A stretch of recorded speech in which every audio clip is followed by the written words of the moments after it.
ಕುದ್ದ ಇದೆ ಕರ್ಬರಕ್ಕೆ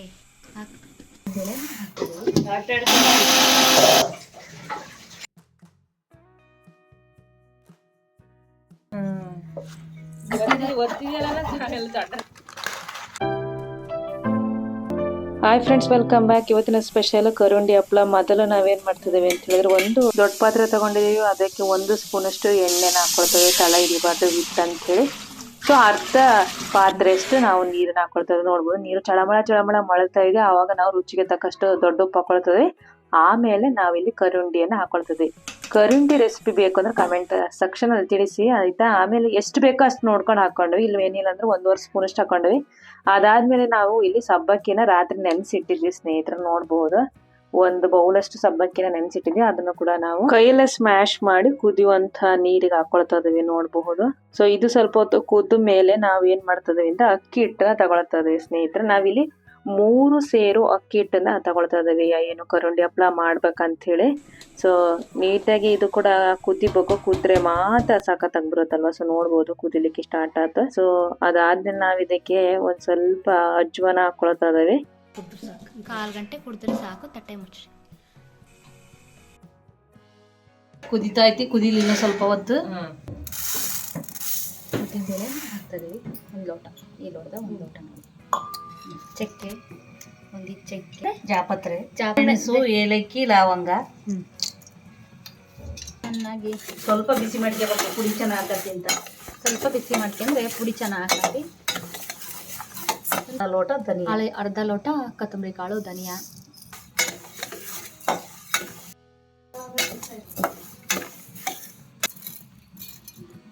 ಬಿಸಿ ಆಯ್ತು. 1 ಲೋಟ ಸ್ವಲ್ಪ ಹೊತ್ತು ಈ ತರ ನೀಟಾಗಿ ಫ್ರೈ ಮಾಡ್ಕೊಳ್ಳೋಣ ಸ್ನೇಹಿತರೆ. ಎಲ್ಲ ನೀಟಾಗಿ ಫ್ರೈ ಆಗಿ ಸ್ವಲ್ಪ ಬೆಚ್ಚಗಿದ್ರೆ ಸಾಕು. ಅದಾದ್ಮೇಲೆ ನಾವು ಸ್ವಲ್ಪ ತಣ್ಣಗಾದ ತಕ್ಷಣನೇ ಇದನ್ನ ಮಿಕ್ಸಿ ಜಾರಲ್ಲಿ ಹಾಕಿ ಪುಡಿನ ಮಾಡ್ಕೊಳ್ಬೇಕು.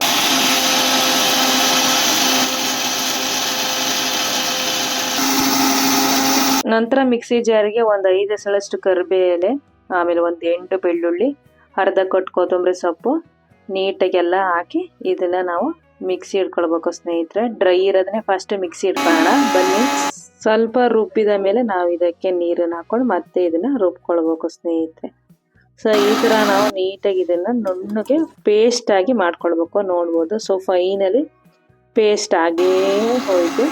ಈ ಕಡೆ ಬಂದ್ರೆ ನೋಡ್ಬೋದು ಹಿಟ್ಟು ಆಲ್ರೆಡಿ ಬೆಂದಾಯ್ತು. ಸೊ ಇದು ಹಿಟ್ಟು ಕೂಡ್ಸುವಂತ ಒಂದು ಕೋಲ್ ಸಿಗ್ತದೆ, ಹಳ್ಳಿ ಕಡೆ ಎಲ್ಲ ಇರ್ತದೆ. ನಿಮ್ ಕಡೆ ಇದನ್ನೇನಂತ ಕರಿತೀರಿ ಹೇಳಿ. ಸೊ ಕೂಡ್ಸಾದ್ಮೇಲೆ ನೋಡ್ಬೋದು ಹೆಂಗಿದೆ, ಬಿಸಿ ಇದೆ. ಸೊ ಬಿಸಿ ಇರೋದನ್ನೇ ನಾವು ಒಂದು ಪಾತ್ರೆಗೆ ತೆಗೆದು ಹಾಕೊಳ್ತಾ ಇದ್ದೇವೆ. ಯಾಕಂದ್ರೆ ಇದನ್ನ ನೆಕ್ಸ್ಟ್ ಪ್ರೋಸೆಸ್ ಏನಂತ ಹೇಳಿದ್ರೆ, ಬಿಸಿ ಇರ್ತದಂಗೆ ಈ ತರ ಒಂದು ಅಮ್ಮ ಏನ್ ತಗೊಂಡಾರೆ ಅಂತ ಹೇಳಿದ್ರೆ, ಒಂದು ಚಂಬನ್ನ ತಗೊಂಡಾರೆ, ದೊಡ್ಡ ಚಂಬು. ಅದನ್ನ ಈ ತರ ನೀಟಾಗಿ ನಾತ್ಕೊಳ್ತಾ ಇದಾರೆ. ಗಂಟು ಆಗಿರ್ತೈತಿ ಹಿಟ್ಟು. ನೀಟಾಗಿ ಕೂಡ್ಸುವಾಗ ಅಲ್ಲಲ್ಲಿ ಉಳ್ಕೊಂಡಿರ್ತೈತಲ್ಲ ಪುಡಿ, ಅದನ್ನ ನೀಟಾಗಿ ಈ ತರ ಗಂಟು ಇಲ್ದಂಗೆ ನೀಟಾಗಿ ನಾವು ನಾತ್ಕೊಳ್ಬೇಕಾಗತ್ತೆ. ಅದಕ್ಕೆ ಸ್ನೇಹಿತರೆ, ನೀವಿನ್ನ ನಮ್ಮ ಚಾನಲ್ಗೆ ಏನಾದ್ರು ಸಬ್ಸ್ಕ್ರೈಬ್ ಆಗಿಲ್ಲ ಅಂದ್ರೆ ಬೇಗ ಸಬ್ಸ್ಕ್ರೈಬ್ ಆಗಿ, ಹಾಗೆ ಬೆಲ್ಲೈಕನ್ ಮೇಲೆ ಕ್ಲಿಕ್ ಮಾಡೋದನ್ನ ಮರಿಬೇಡಿ. ನಿಮ್ಗೇನಾದ್ರು ವೆಜ್ ಅಲ್ಲಿ ರೆಸಿಪೀಸ್ ಬೇಕಂತ ಹೇಳಿದ್ರೆ ಕಮೆಂಟ್ ಸೆಕ್ಷನ್ ಅಲ್ಲಿ ತಿಳಿಸೋದನ್ನ ಮರಿಲೇಬೇಡಿ, ಓಕೆನಾ. ಸೊ ಫೈನಲಿ ನೋಡ್ತಾ ಇರ್ಬೋದು ನೀವು, ಇನ್ನು ತುಂಬಾನೇ ಲಾಂಗ್ ಪ್ರೋಸೆಸ್ ಆಯ್ತಾ. ಎಲ್ಲ ಈಸಿ ಇಲ್ಲ. ನಾವೀಗ ಹೊರಗಡೆ ಹೋದಾಗ ಹೆಂಗೆ ಪಾಕೆಟ್ ಹಪ್ಪಳ ಎಲ್ಲ ತಗೊಂಡ್ ತಿಂತವಲ್ಲ, ಅದು ತುಂಬಾನೇ ಈಸಿ. ಈಗ ಸ್ವಲ್ಪ ದುಡ್ಡು ಇಟ್ಬಿಟ್ರೆ ಹೋಗಿ ಅಯ್ಯೋ ತಗೊಂಡು ತಿನ್ಬೇಡ, ರುಚಿಯಾಗಿರ್ತದೆ ಅಂತ ಅನಿಸ್ತದೆ. ಬಟ್ ಅದ್ರ ಹಿಂದೆ ಕೆಲವೊಂದು ಹಪ್ಪಳಕ್ಕೆ ತುಂಬಾನೇ ಶ್ರಮ ಬೇಕಾಗ್ತದೆ. ಅಷ್ಟೇ ಪೇಶನ್ಸ್ ಇರ್ಬೇಕು, ಅಷ್ಟೇ ನಮಗೆ ಟೈಮ್ ಕೂಡ ಇರ್ಬೇಕು. ಸೊ ನೀಟಾಗಿ ಈ ತರ ನಾವು ನಾತ್ಕೊಳ್ಬೇಕಾಗ್ತದೆ ಸ್ನೇಹಿತರೆ. ನೀವೇನು ನಮ್ಮ ಚಾನಲ್ಗೆ ಹೊಸಬರಾಗಿದ್ರೆ, ನಮ್ದು ಡೈಲಿ ಸಂಜೆ 8 ಗಂಟೆ ನಂತರ ನೇರ ಪ್ರಸಾರ ಇರ್ತದೆ. ಕಲಿಸಕ್ಕೆ ಮುಂದೆ ಸಾಗೋಕೆ ಅಂತ ಹೇಳಿ ನೀವು ಕೂಡ ಜಾಯಿನ್ ಆಗಿ, ಸಮಯ ಸಿಕ್ಕಾಗ ಬಂದು ನೀವು ಕೂಡ ಭಾಗವಹಿಸಿ. ಹಾಗೆ ನಮ್ಮ ವಿಡಿಯೋಗಳು ಇಷ್ಟ ಆಯ್ತು ಅಂದ್ರೆ ಲೈಕ್ ಮಾಡಿ, ಹಾಗೆ ನಿಮ್ಮ ಸ್ನೇಹಿತರಿಗೂ ಕೂಡ ಶೇರ್ ಮಾಡೋದನ್ನ ಮರಿಬೇಡಿ. ಸೊ ಈ ತರ ನೀಟಾಗಿ ಒಂದೊಂದೇ ನಾದತ್ಗೆನೆ ಸಿಕ್ಕಾಪಟ್ಟೆ ಟೈಮ್ ಬೇಕು ಕಂಡ್ರೆ. ನೋಡ್ಬೋದು, ನಾವು ಇಲ್ಲಿ 3 ಸೇರಿಂದ ಮಾಡ್ತಾ ಇದೀವಿ. 3 ಸೇರಿಂದ ಹಪ್ಪಳ ಅಂದ್ರೆ ಲೆಕ್ಕ ಹಾಕಿ ಎಷ್ಟೊತ್ತು ಪರಿಶ್ರಮ ಬೇಕು. ಒಬ್ಬೊಬ್ರು ಏನ್ ಮಾಡ್ತಾರೆ ಅಂತ ಹೇಳಿದ್ರೆ 10 ಸೇರು 15 ಸೇರಿಂದೆಲ್ಲ ಮಾಡ್ತಾರೆ. ಅವಾಗ ಹೆಂಗಾಗತ್ತೆ ಅಂದ್ರೆ, ಹಳ್ಳಿ ಕಡೆ ಎಲ್ಲ 10 ಸೇರು 15 ಸೇರು ಮಾಡ್ತೈತಿ ಅಂತ ಹೇಳಿದ್ರೆ ಅವರು ಅಕ್ಕಪಕ್ಕದ ಮನೆಯವ್ರನ್ನೆಲ್ಲ ಕರೀತಾರೆ. ಈಗ ನಮ್ಮ ಮನೆಗ್ ಮಾಡಿದ್ವಿ ಅಂತ ಹೇಳಿದ್ರೆ ಒಂದು 10 ಮನೆಗೆ ಹೇಳೋದು, 10 ಮನೆಯವ್ರು ಬಂದು ಊತ್ ಕೊಡ್ತಾರೆ. ಸೊ ಒಬ್ರು ನಾದ್ ಕೊಟ್ರೆ ಒಬ್ರು ಉಳ್ಳೆ ಕೊರಿತಾರೆ. ಆತರ ಚೆನ್ನಾಗಿರ್ತದೆ. ಅಂದ್ರೆ ಬೇಗ ಸಾಕ್ತದೆ. ಈಗ ಒಬ್ರೇ ಮಾಡ್ಕೊಂತೇವೆ ಅಂದ್ರೆ ತುಂಬಾನೇ ಕಷ್ಟ ಆಗ್ತದೆ. ಫ್ರೆಶ್ ಹಪ್ಪಳ ಏನು ಅಷ್ಟೇನು ಕಷ್ಟ ಅನ್ಸಲ್ಲ, ನಾದೊಂದು ಸ್ವಲ್ಪ ರಿಸ್ಕ್ ಅನ್ನೋದು ಬಿಟ್ರೆ ಮಿಕ್ಕಿದೆಲ್ಲ ಆರಾಮ್ಸೆ ಈಸಿಯಾಗಿ ಹೋಗ್ಬಿಡ್ತದೆ. ಹಂಗಾಗಿ ಸೊ ನಿಮ್ಮ ಕಡೆಲೂ ಹಪ್ಪಳ ಮಾಡ್ತೇವೆ ಅಂತ ಹೇಳಿದ್ರೆ ಎಲ್ಲ ಅಕ್ಕಪಕ್ಕದ ಮನೆಯವ್ರನ್ನ ಕರೀತೀರ. ಸೊ ಅದನ್ನು ಕೂಡ ಕಮೆಂಟಲ್ಲಿ ತಿಳಿಸೋದನ್ನ ಮರಿಬೇಡಿ ಸ್ನೇಹಿತರೆ. 1 ಗ್ಲಾಸ್ ಅಷ್ಟು ಉದ್ದಿನ ಕಾಳಿನ ಪುಡಿ ಮಾಡ್ಕೊಂಡಿದ್ದೀವಿ ಸ್ನೇಹಿತರೆ, ನೋಡ್ಬೋದು ನೀವು. ಅದಕ್ಕೆ ನಾವು ಅವಾಗಲೇ ಏನು ಮಿಕ್ಸಿ ಮಾಡ್ಕೊಂಡ್ವಲ್ಲ ಆ ಪೇಸ್ಟನ್ನ ಹಾಕೊಳ್ತದವಿ. ನೀಟಾಗಿ ಈ ಥರ ಹಾಕ್ಕೊಳ್ಬೇಕು. ಆಮೇಲೆ ನಾವು ಇದನ್ನು ನೀಟಾಗಿ ಮಿಕ್ಸ್ ಮಾಡ್ಕೊಳ್ಳೋಣ. ಸೊ ಈ ಥರ ಮಾಡೋದ್ರಿಂದ ನಮಗೆ ಒಳ್ಳೆ ಕಂಪನ್ನು ಕೊಡ್ತದೆ, ಅಂದರೆ ರುಚಿಯನ್ನು ಕೊಡ್ತದೆ ಅಂತೇಳಿ ಮಾಡೋದು. ಸೂಪರ್ ಆಗಿರುತ್ತೆ ರೆಸಿಪಿ ಮಾತ್ರ. ಸೊ ನೀಟಾಗಿ ಈ ಥರ ಮಿಕ್ಸ್ ಮಾಡ್ಕೋಬೇಕು, ಎಲ್ಲ ಕಡೆ ಸ್ಪ್ರೆಡ್ ಆಗೋ ರೀತಿ, ಅಂದರೆ ಹಿಟ್ಟೆಲ್ಲ ನೀಟಾಗಿ ಆ ಪೇಸ್ಟ್ ಜೊತೆಗೆ ಮಿಕ್ಸ್ ಆಗುವ ರೀತಿಯಲ್ಲಿ ನಾವು ಮಿಕ್ಸ್ ಮಾಡ್ಕೊಂಡಾದ್ಮೇಲೆ ನಾವು ಇದನ್ನ ಏನು ಮಾಡ್ಬೇಕಂತ ಹೇಳಿದ್ರೆ, ಇವಾಗ ಏನು ಆವಾಗಲೇ ಹಪ್ಪಳದ ಹಿಟ್ಟು ಬೇಯಿಸ್ಕೊಂಡು ಉತ್ಕೊಳ್ತಾ ಇದ್ವಿ, ನಾದ್ಕೊಳ್ತಾ ಇದ್ವಿ ಅಲ್ವಾ, ಆ ನಾದಿರೋಂಥ ಹಿಟ್ಟಿಗೆ ಈ ಪೇಸ್ಟನ್ನು ಸ್ವಲ್ಪನೇ ಹಾಕಿ ಮತ್ತೆ ಈ ಥರ ನೀಟಾಗಿ ಮಿಕ್ಸ್ ಮಾಡ್ಕೊಂಡು ನಾದಬೇಕು. ಆವಾಗ ಇನ್ನೂ ಟೇಸ್ಟಿಯಾಗಿ ಬರುತ್ತೆ ಹಪ್ಪಳ ಅಂತೇಳಿ. ಇದು ಸೀಕ್ರೆಟ್ ರೆಸಿಪಿ. ಸೊ ನೋಡಿ, ಮನೆಯಲ್ಲಿ ನೀವು ಕೂಡ ಟ್ರೈ ಮಾಡೋದನ್ನ ಮರಿಬೇಡಿ. ಸೊ ಫೈನಲಿ ನಾವು ಎಲ್ಲ ನಾದ್ಕೊಂಡಾದ್ಮೇಲೆ ನೋಡ್ಬೋದು, ಇದನ್ನ ಉಳ್ಳೆ ಕೊರಿಯೋಕ್ಕೆ ನಾವು ಮಾಡಿರೋಂಥದ್ದು. ನಿಮ್ಮ ಕಡೆ ನೀವು ಈ ಥರ ಮಾಡ್ತೀರಾ, ಅಕಸ್ಮಾತ್ ಟ್ರೈ ಮಾಡಿದೆ ಅಂತ ಹೇಳಿದರೆ ನೀವು ಕಮೆಂಟ್ ಸೆಕ್ಷನ್ನಲ್ಲಿ ಹೇಳೋದನ್ನ ಮರಿಬೇಡಿ, ಕಮೆಂಟಲ್ಲಿ ತಿಳಿಸಿ. ಸೊ ಫೈನಲಿ ಈಗ ನಾವು ಕೊರೆಯುವ ಟೈಮ್, ಅಂದರೆ ಉಳ್ಳೆಯನ್ನು ಕೊರೆಯುವ ಟೈಮ್ ನೋಡ್ಬೋದು. ಒಂದು ದಾರ ತಗೊಂಡಿದ್ದಾರೆ ಅಮ್ಮ. ಆ ದಾರವನ್ನು ಒಂದು ಕೊಣಿಗೆಯಲ್ಲಿ ಈ ಥರ ಕೊರಲಿಕ್ಕೆ ಕಟ್ಕೊಂಡು ಅದರ ಮುಂಭಾಗದಾಗ ಒಂದು ಸ್ವಲ್ಪ ನೀಟಾಗಿ ಈ ಥರ ಶೇಪ್ ಬರ್ತದೆ ಅಂತೇಳಿ, ಗಾಲೆ ಆಗಿ. ಅಯ್ಯೋ ನಮ್ಮ ಮನೆಗೆ ಕೊಣಿಗೆ ಇಲ್ಲ ಅಂತ ಹೇಳಿದ್ರೆ ಅರಿವಾಣ, ಪಾತ್ರೆ ಯಾವ ಥರ ಇತ್ತೋ ಆ ಥರ ನೀವು ಮಾಡಬಹುದು. ಆಲ್ಟರ್ನೇಟಿವ್ಸ್ ನಾವು ಏನಾದರೂ ಹುಡುಕ್ತಾನೆ ಇರ್ತಾವಲ್ವ ಅಡುಗೆ ಮಾಡ್ಬೇಕು ಅಂತ ಹೇಳಿದ್ರೆ, ಅದೇ ಥರನೇ ಮಾಡ್ತಾ ಈ ಥರ ಗಾಲಿಯನ್ನು ಮಾಡ್ತಾ ಹೋಗೋದು. ಇದು ಏನಕ್ಕಪ್ಪ ಗಾಲಿ ಅಂತ ಹೇಳಿದ್ರೆ, ಒಂದೇ ಅಳತೆಯಲ್ಲಿ ನಾವು ಮಾಡಿದರೆ ನೀಟಾಗಿ ಹಪ್ಪಳ ಒಂದೇ ಸೈಜಾಗಿ ಬರ್ತೈತಿ, ಆಮೇಲೆ ಈಸಿನ ಆಗುತ್ತೆ. ಈಗ ಪ್ರತಿ ಸಾರಿ ಮುರಿದು ಮಾಡೋಕ್ಕಿಂತ ಈ ಥರ ನೀಟಾಗಿ ಮಾಡಿದರೆ ಎಲ್ಲರಿಗೂ ಅದು ಸಿಗುತ್ತೆ, ಎಲ್ಲರೂ ಒಂದೇ ಸೈಜಾಗಿ ಉತ್ತಾರೆ ಅಂತೇಳಿ ಒಂದೇ ಸೈಜಾಗೆ ನಾವು ಉಳ್ಳೆ ತಗೊಂಡು ನೀಟಾಗಿ ಹಪ್ಪಳವನ್ನು ಉತ್ಕೊಳ್ಳೋಣ ಸ್ನೇಹಿತರೆ. ಲಟ್ಟಣಿಗೆ ಸಾಧ್ಯದಿಂದ ಲಟ್ಟಿಸ್ಕೊಳ್ತದೆ. ಸ್ವಲ್ಪ ಹಿಟ್ಟು ತೊಗೊಂಡಿದ್ದೀವಿ, ಅಕ್ಕಿ ಹಿಟ್ಟಿದ್ರೆ ಅಕ್ಕಿ ಹಿಟ್ಟು, ಇಲ್ಲ ಅಂತೇಳಿದರೆ ನೀವು ಹಪ್ಪಳದ ಹಿಟ್ಟನ್ನೇ ತಗೋಬೋದು. ಸೊ ಫೈನಲಿ ನೋಡ್ಬೋದು, ಈ ಕಡೆ ಉಳ್ಳೆ ಆಯಿತು, ಈ ಕಡೆ ಹಪ್ಪಳವನ್ನು ಕೂಡ ಇನ್ನೂ ತಯಾರಿ ಮಾಡ್ಕೊಂತ ಅದವಿ ನೋಡಬಹುದು. ಉಳ್ಳೆ ಕೂಡ ಈ ಕಡೆ ಇದೆ. ಉಳ್ಳೆಯನ್ನು ಕೊರಲಿಕ್ಕೆ ಉದ್ದುದ್ದವಾದಂಥ ಹಿಟ್ಟನ್ನು ನಾದ್ಕೊಂಡಿರೋಂಥ ಶೇಪು ಆಗಿರೋವಂಥದ್ದು ಹಿಟ್ಟಿದೆ. ಸೊ ಹಪ್ಪಳನೂ ಕೂಡ ಇಷ್ಟಕ್ಕೊಂದು ಉತ್ತದವಿ. ಈ ಕಡೆ ಅಮ್ಮ ಒಂದು ಸೈಡು ಮತ್ತೆ ಒಂದಿಷ್ಟು ಉಳ್ಳೆಯನ್ನು ಮಾಡ್ತದೆ. ಯಾಕೆ ಅಂತ ಹೇಳಿದರೆ 1 by 1 ಪ್ರೋಸೆಸ್ ಇದೆ ಅಲ್ಲ. ಈಗ ಪಟ ಒಬ್ಬರು ಇದು ನಾವೇ ಮಾಡೋದ್ರಿಂದ ನಾವೇ ಸಿಂಪಲಾಗಿ ಮಾಡ್ಕೊತದ್ವಿ 3 ಸೇರು ಅಂತೇಳಿ, ಫಾಸ್ಟಾಗಿ ಆಗಲಿ ಅಂತ ಅವ್ರು ಉಳ್ಳೆ ಕೊರೆಯೋವರೆಗೂ ನಮ್ಗೆ ಎಷ್ಟಾಗುತ್ತೆ ಅಷ್ಟು ಉತ್ಕೊಳ್ಳೋಣ ಫಸ್ಟ್, ಆಮೇಲೆ ಫ್ರೆಶ್ ಉದ್ದಿನ ಹಪ್ಪಳ ಒಮ್ಮೆಲೆ ಮಾಡೋಣ ಅಂತೇಳಿ ನಾವು ಡಿಸೈಡ್ ಮಾಡಿದ್ವಿ. ಫೈನಲಿ ನಾವೀಗ ಏನು ಉದ್ದಿಟ್ಟಿದ್ವಲ್ಲ ಅವನ್ನ ತಗೊಂಬಂದು ಟೆರೆಸ್ ಮೇಲೆ ಹರಡ್ತದ್ವಿ ಸೀರೆಯನ್ನು ಹಾಕಿ. ನೋಡ್ಬೋದು ಹಿಂಗೆ ಬಂದವ ಹಪ್ಪಳ, ಎಷ್ಟು ಚೆನ್ನಾಗಿ ಬಂದವ. ಹಾಗೆ ಬಿಸಿಲು ರಣ ರಾವಣ ಅಂಥೇಳಿ ಬಿಸಿಲು ಬಂದತಿ, ಸಿಕ್ಕಾಪಟ್ಟೆ ಹೆವಿ ಬಿಸಿಲು ಮಾತ್ರ. ಹಾಗೆ ನೀಟಾಗಿ ಹಪ್ಪಳನ ಅಳ್ಕೆ ಅಂತ ಬರ್ತದ್ವಿ ನೋಡ್ಬೋದು. ಬಿಸಿಲಿಗೆ ಸಖತ್ತಾಗಿ ಹಪ್ಪಳ ಒಣಗ್ತದೆ. ಅದಕ್ಕೆ ಅಂತಲೇ ಹೇಳ್ತಾರೆ ಬೇಸಿಗೆ ರಜದಲ್ಲಿ ಎಲ್ಲರೂ ಹಪ್ಪಳ ಮಾಡೋಕ್ಕೆ ಸೀಸನ್ ಯಾಕೆ ಶುರು ಮಾಡ್ತಾರೆ ಅಂತ ಹೇಳಿದರೆ, ಮಕ್ಕಳು ಬಂದಿರ್ತಾರೆ, ಮೊಮ್ಮಕ್ಕಳು ಬಂದಿರ್ತಾರೆ, ಎಲ್ಲ ಬಂದಿರ್ತಾರೆ. ಆವಾಗ ಈಸಿ ಆಗುತ್ತೆ, ಅವರು ಕೂಡ ತಿಂತಾರೆ, ಟೇಸ್ಟಿಯಾಗಿ ಇರುತ್ತೆ, ಬಿಸಿಲು ಕೂಡ ಸಿಕ್ಕಾಪಟ್ಟೆ ಇರುತ್ತೆ. ಸೊ ಒಣಗೋಕ್ಕೆ ಈಸಿ ಆಗಿಬಿಡುತ್ತೆ. ಆಮೇಲೆ ಥರ ಮಕ್ಕಳಿಗೆ ಮಾಡಿಕೊಡ್ಬೋದು ರೆಸಿಪಿಗಳನ್ನು.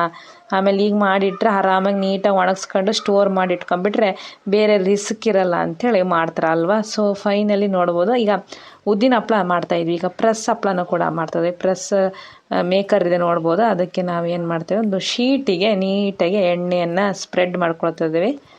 ಅದಾದ ಮೇಲೆ ಉಳ್ಳೆಯನ್ನು ಇಟ್ಕೊಂಡು ನೀಟಾಗಿ ನಾವೇನು ಮಾಡೋದು, ಅದ್ರ ಮೇಲೊಂದು ಮತ್ತೊಂದು ಹಾಳೆ ಹಾಕಿ 2 ಕಡೆ ಇನ್ಸೈಡು ಎಣ್ಣೆನ ಸ್ಪ್ರೆಡ್ ಮಾಡೋದು.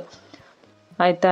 ಎಣ್ಣೆ ಅಂತ ಹೇಳಿದರೆ ನಾವಿಲ್ಲಿ ಗೋಲ್ಡ್ ವಿನ್ನರ್ ಎಣ್ಣೆನ ಯೂಸ್ ಮಾಡ್ತಾ ಇದ್ದೀವಿ ಸ್ನೇಹಿತರೆ. ಸೊ ಫೈನಲಿ ನೀಟಾಗಿ ಈ ಥರ ಪ್ರೆಸ್ ಮಾಡ್ತಿದ್ದೀವಿ ನೋಡ್ಬೋದು. ಸಿಕ್ಕಾಪಟ್ಟೆ ಪ್ರೆಸ್ ಮಾಡಿಬಿಟ್ರು ಪೂಜಾ ಮೇಡಮ್ ಒಮ್ಮೆಲೆ. ಆಮೇಲೆ ನೆಕ್ಸ್ಟ್ ಹಿಂಗೆ 1 by 1 ಪ್ರೋಸೆಸ್ನ ನಾವು ಮಾಡ್ತಾಯಿದ್ವಿ ಸ್ನೇಹಿತರೆ. ಸೊ ನೀವೇನಾದರೂ ಇನ್ನೂ ಸಬ್ಸ್ಕ್ರೈಬೇ ಆಗಿಲ್ಲ ಅಂತ ಹೇಳಿದರೆ ಬೇಗ ಬೇಗ ಸಬ್ಸ್ಕ್ರೈಬ್ ಆಗಿ, ಹಾಗೆ ಬೆಲ್ಲೈಕನ್ ಮೇಲೆ ಕ್ಲಿಕ್ ಮಾಡಿ. ಸೊ ನಾವು ಮಾಡುವ ಎಲ್ಲ ವೀಡಿಯೋಗಳು ಮೊದಲು ನಿಮಗೆ ಬಂದು ತಲುಪುತ್ತವೆ, ನೋಟಿಫಿಕೇಷನ್ ಬರುತ್ತೆ. ಪಟ್ ಅಂತ ನೋಟಿಫಿಕೇಷನ್ ಬಂದ ತಕ್ಷಣ ನೀವು ನಮ್ಮ ವಿಡಿಯೋನ ನೋಡ್ಬೋದು. ಇಷ್ಟ ಆಯಿತು ಅಂದರೆ ಲೈಕ್ ಮಾಡಿ, ಹಾಗೆ ಶೇರ್ ಮಾಡೋದನ್ನ ಮರಿಬೇಡಿ. ಕಮೆಂಟಲ್ಲಿ ನಿಮ್ಮ ಅನಿಸಿಕೆ ಅಭಿಪ್ರಾಯ ತಿಳಿಸೋದನ್ನ ಕೂಡ ಮರಿಬೇಡಿ ಸ್ನೇಹಿತರೆ. ಸೊ ಫೈನಲಿ ಈ ಥರ ಪ್ರೆಸ್ ಮಾಡಿರೋಂಥ ಒಂದೊಂದೇ ಹಪ್ಪಳನ ಕೂಡ ನೀಟಾಗಿ ಈ ಥರ ಹರಡೋಣ. ನೋಡಬಹುದು ಎಷ್ಟು ಸಖತ್ತಾಗಿ ಬಂದಿದೆ ಅಲ್ವಾ.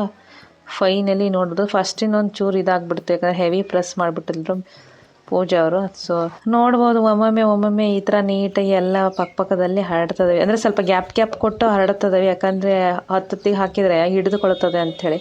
ಅದಾದಮೇಲೆ ಸ್ವಲ್ಪ ಹಾಕಿ ಆದಮೇಲೆ ಏನು ಮಾಡ್ಬೇಕಂತೇಳಿ ಸ್ವಲ್ಪ ಒಣಗ್ತದೆ ಅಂದಾಗ ಹತ್ತತ್ರಕ್ಕೆ ನಾವು ಈ ಥರ ಸರಿಸ್ಬೋದು. ನಿಯರೆಸ್ಟ್ ಆಗಿ ಹಾಕಿಬಿಟ್ರೆ ನಮಗೆ ಅವಾಗ ಹಪ್ಪಳ ಪಕ್ಕ ಕಂಟ್ಕೊಳ್ಳುತ್ತೆ, ಬಿಡ್ಸೋಕ್ಕಾಗಲ್ಲ ಅನ್ನೋ ರಿಸ್ಕ್ ಇರಲ್ಲ. ಸೊ ಈ ಥರ ಎಲ್ಲ ಹಾಕಿದ್ದಾವೆ ನೋಡ್ಬೋದು ಎಷ್ಟು ಚೆನ್ನಾಗಿ ಒಂದು ಸೆಟ್ ಹಪ್ಪಳದ ಆಯಿತು. ಈಗ ನೆಕ್ಸ್ಟ್ ಸೆಟ್ ಹಪ್ಪಳದ ಮತ್ತೊಂದು ಸೀರೆ ಹಾಕಿ ಹರಡಿದ್ದಾವೆ ನೋಡ್ಬೋದು. ಸೀರೆ ಇದ್ದರೆ ಸೀರೆ, ವೇಲಿದ್ದರೆ ವೇಲು, ಇಲ್ಲಾಂದರೆ ಹುಲ್ಲಿರುತ್ತಲ್ಲ ಹಸಿ ಹಾಕುವಂಥ ಭತ್ತದ ಹುಲ್ಲಲ್ಲೂ ಕೂಡ ನಾವು ಮುಂಚೆ ಹರಡ್ತಾ ಇದ್ವಿ. ಸೊ ಫೈನಲಿ ಹಪ್ಪಳ ಒಣಗಿದೆ ನೋಡ್ಬೋದು ನೀವು. ಪ್ರೆಸ್ ಹಪ್ಪಳ ಯಾವ ಥರ ಕಾಣ್ತಾ ಇದೆ ಇದೆಲ್ಲ ನೋಡ್ತಾ ಇರೋದು ನೀವು ಪ್ರೆಸ್ ಹಪ್ಪಳ. ಅಲ್ಲಲ್ಲಿ ಹಿಟ್ಟು ಥರ ಇರೋದು ಉದ್ದಿನ ಹಪ್ಪಳ, ಉದ್ದಿರೋದಲ್ಲ, ಅದಕ್ಕೋಸ್ಕರ ಆ ಥರ ಬಂದೈತೆ. ಸೊ ಮಧ್ಯಾಹ್ನ ಬಂದು ನಾವು ಇದನ್ನು ಹಪ್ಪಳನ ತಿರುವಾಕ್ ಹೋಗ್ಬೇಕು. ಅಂದರೆ ಒಂದು ಕಡೆ ಫುಲ್ ಒಣಗಿರುತ್ತೆ, ಸೊ ಇನ್ಸೈಡ್ ಒಣಗಿರುತ್ತೆ, ಔಟ್ಸೈಡ್ ಒಣಗಬೇಕಲ್ಲ, ಅಲ್ಲ ಔಟ್ಸೈಡ್ ಒಣಗಿರುತ್ತೆ, ಇನ್ಸೈಡ್ ಒಣಗಬೇಕಲ್ಲ, ಅದಕ್ಕೆ ಉಲ್ಟಾ ಪಲ್ಟಾ ಮಾಡಬೇಕು. ಎರಡು ಮುಖ ಒಣಗಿದ್ಮೇಲೆ ನೋಡ್ಬೋದು ಎಷ್ಟು ಚೆನ್ನಾಗಿ ಒಣಗಿದೆ ನೋಡ್ತಾ ಇದ್ದೀರಾ ನೀವು. ನೆಕ್ಸ್ಟ್ ಸೀಸನ್ ಬೇಸಿಗೆ ಕಾಲದವರೆಗೂ ಆರಾಮ್ಸೆ ಇದನ್ನ ಸ್ಟೋರ್ ಮಾಡಿಟ್ಕೊಂಡು ತಿನ್ನಬಹುದು. ಹಪ್ಪಳ ಅಂತೂ ಡ್ರೈ ಆಯ್ತು, ಈಗ ಹಪ್ಪಳನ ಫ್ರೈ ಮಾಡ್ಕೊಂಡು ತಿನ್ನೋಣ. ಮತ್ತೆ ಕೆತ್ತಡ ಬನ್ನಿ, ಬಿಸಿ ಎಣ್ಣೆಯಲ್ಲಿ ಈಗಷ್ಟೇ ಒಣಗಿದಂತಹ ಫ್ರೆಶ್ ಹಪ್ಪಳ ಹಾಗೂ ಉದ್ದಿನ ಹಪ್ಪಳನ ನೀಟಾಗಿ ಈ ಥರ ಕರ್ಕೊಳ್ತಾ ಹೋದರೆ ಎರಡು ಮುಖ ತಿರುವು ಹಾಕಿದರೆ ನೋಡಬಹುದು ಸಿಕ್ಕಾಪಟ್ಟೆ ಚೆನ್ನಾಗಿ ಉಪ್ತಾ ಇದೆ ಅಂತೇಳಿ ಫ್ರೆಶ್ ಆಗಿ ಮಾಡೋದ್ರಿಂದ ನೋಡ್ಬೋದು ಎಷ್ಟು ಸಖತ್ತಾಗಿ ಬರ್ತೈತೆ ಸ್ನೇಹಿತರೆ. ಸೊ ಈ ವಿಡಿಯೋ ಇಷ್ಟ ಆಯ್ತು ಅಂದರೆ ಲೈಕ್ ಮಾಡೋದನ್ನ ಮರಿಬೇಡಿ, ಹಾಗೆ ಶೇರ್ ಕೂಡ ಮಾಡೋದನ್ನ ಮರಿಬೇಡಿ. ಹಾಗೆ ನಿಮ್ಮ ಫ್ರೆಂಡ್ಸ್ಗೂ ಕೂಡ ಇದನ್ನ ಶೇರ್ ಮಾಡಿ, ಲೈಕ್ ಮಾಡಿ, ಕಮೆಂಟಲ್ಲಿ ನಿಮ್ಮ ಅನಿಸಿಕೆ ಅಭಿಪ್ರಾಯನ ತಿಳಿಸಿ. ಸೊ ಈಗ ಒಂದೊಂದೇ ಹಪ್ಪಳನ ಕರ್ಕೊಳ್ತದೆ ನೋಡೋದು. ತುಂಬ ವೈಟಿಶ್ ಆಗಿ ಬಂದಿರೋದು ಉದ್ದಿನ ಹಪ್ಪಳ ಅಲ್ಲ, ಫ್ರೆಶ್ ಹಪ್ಪಳ. ಹಾಗೆ ನೋಡ್ಬೋದು ಮತ್ತೊಂದು ಫ್ರೆಶ್ ಹಪ್ಪಳ ಆಗ್ತದೆ, ಎಷ್ಟು ಚೆನ್ನಾಗಿ ಬರ್ತಾ ಇದೆ ಅಂತೇಳಿ. ವೈಟ್ ಕಲರ್ ಬರ್ತಾ ಇರೋದು ಫ್ರೆಶ್ ಹಪ್ಪಳ, ಹಾಗೆ ಗೋಲ್ಡನ್ ಕಲರ್ ಬರ್ತಾ ಇರೋದು ಉದ್ದಿನ ಹಪ್ಪಳ ಸ್ನೇಹಿತರೆ. ಸೊ ಫೈನಲಿ ಒಂದೊಂದೇ ಈ ತರ ನೀಟಾಗಿ ಕರ್ಕೊಂಡು ನೀವೇನಾದ್ರೂ ಮಳೆಗಾಲದಾಗ ಈ ತರ ಬಿಸಿ ಹಪ್ಪಳನ ಕರ್ಕೊಂಡು ತಿಂತಾ ಇದ್ರೆ ಒಳ್ಳೆ ಮಳೆಗಾಲಕ್ಕೆ ಸಿಕ್ಕಾಪಟ್ಟೆ ಸಖತ್ತಾಗಿರುತ್ತೆ. ಸೊ ಬೇಸಿಗೆಗಾಲ ಮುಗಿದ ತಕ್ಷಣ ಶುರುವಾಗದೆ ಮಳೆಗಾಲ ಅಲ್ವಾ.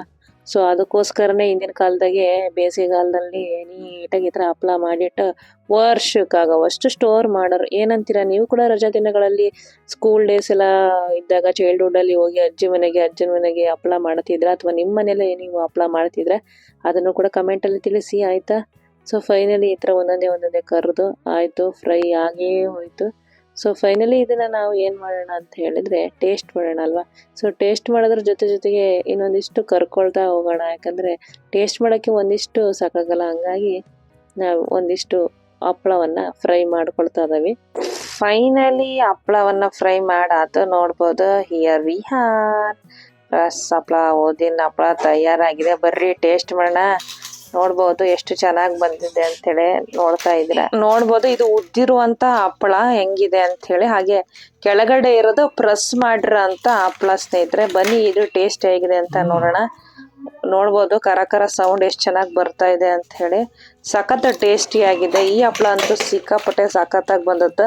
ಈ ರೆಸಿಪಿ ಇಷ್ಟ ಆಯ್ತು ಅಂದ್ರೆ ಲೈಕ್ ಮಾಡಿ, ಶೇರ್ ಮಾಡಿ. ಮತ್ತೆ ನಾವು ನಿಮ್ಮ ಮುಂದೆ ಹೊಸ ರೆಸಿಪಿಯೊಂದಿಗೆ ಬರ್ತೀವಿ. ಅಲ್ಲಿರೋ ಟೇಕ್ ಕೇರ್, ಬಾಯ್.